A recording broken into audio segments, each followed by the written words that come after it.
Hey guys, and welcome back to my channel.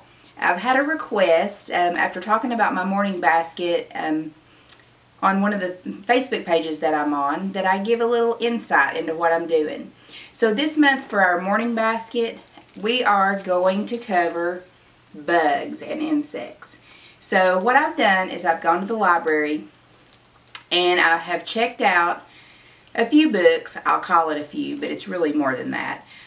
On insects and bugs. And yes, there is a difference between insects and bugs, but we will be covering them all together in this morning basket.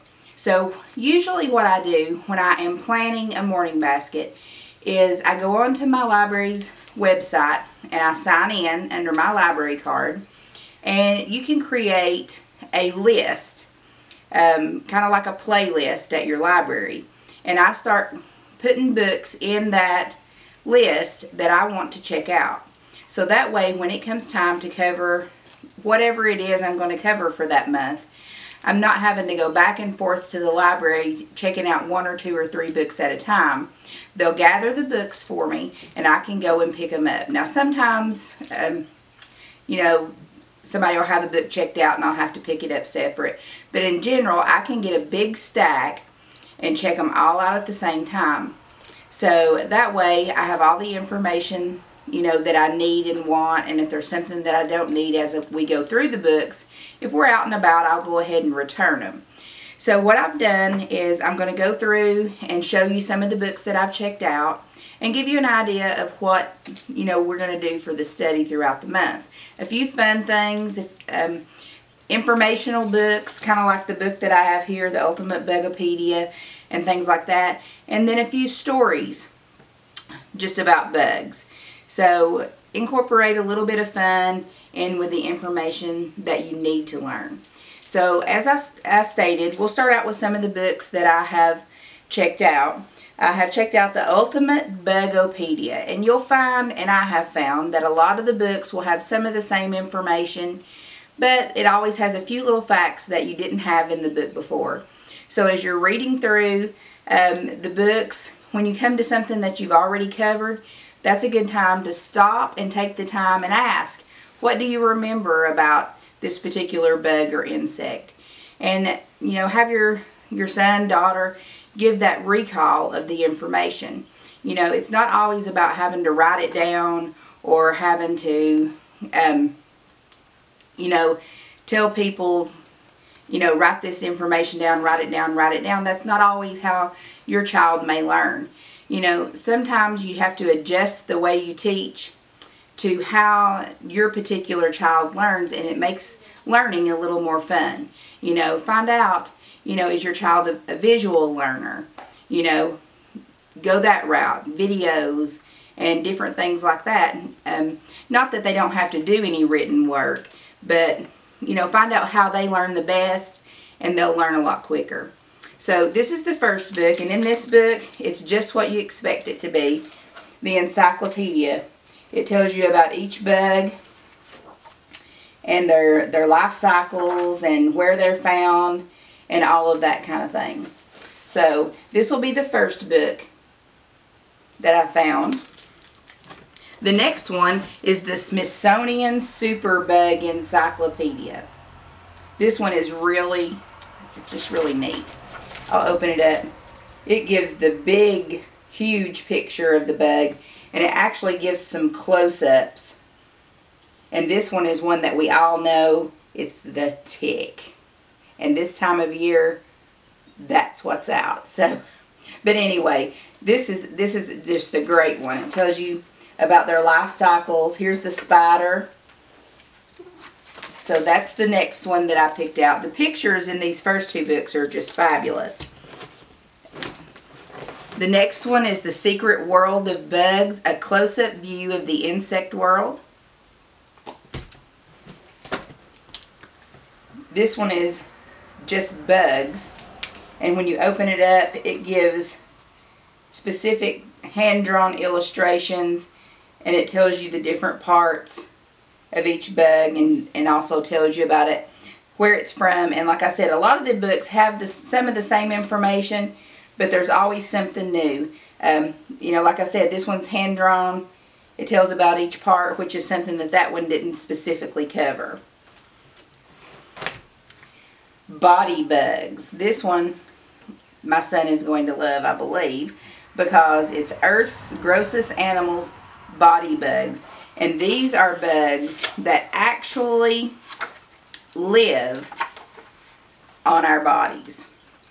So at any time, there's bugs that can live on or get on our body that come from outside, or they are just on our body. 100 questions about bugs, all the answers. So this one's a cute little bug. It says, do bugs have bones? What do baby spiders look like?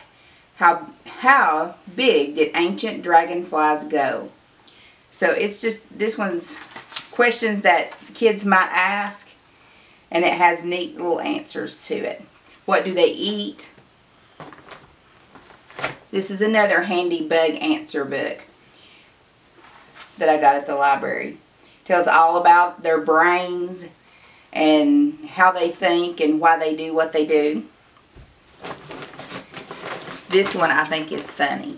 Nasty bugs. This one covers all different kinds of nasty bugs. Ode to the Dead Mosquito. Tells about what we all hate is those biting mosquitoes. This has poems inside of it, and I think you'll really like this one. We've also been reading this bug book, and it's really neat. The front is a textured book. You can actually feel the spider's body and stuff on the front. It says Discovering Bugs, and this has a lot of information inside of it, and the pictures are just great.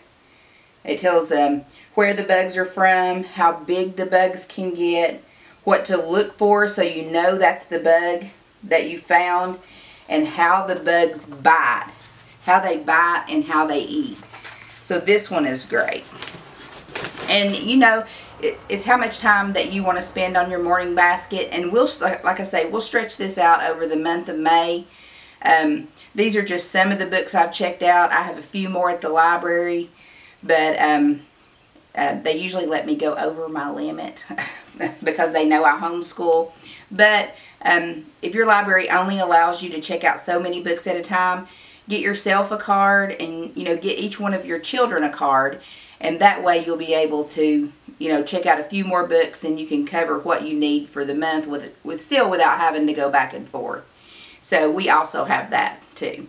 The next one is just called Bugs. Open your eyes to the world of discovery. Enter the extraordinary empire of creepy crawlies. And it talks about bees and how they make their nests and different things like that. Their hives.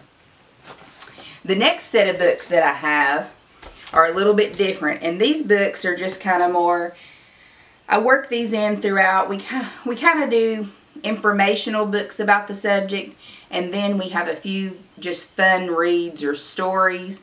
I don't always even make sure that these are on grade level. Just a fun book to be reading.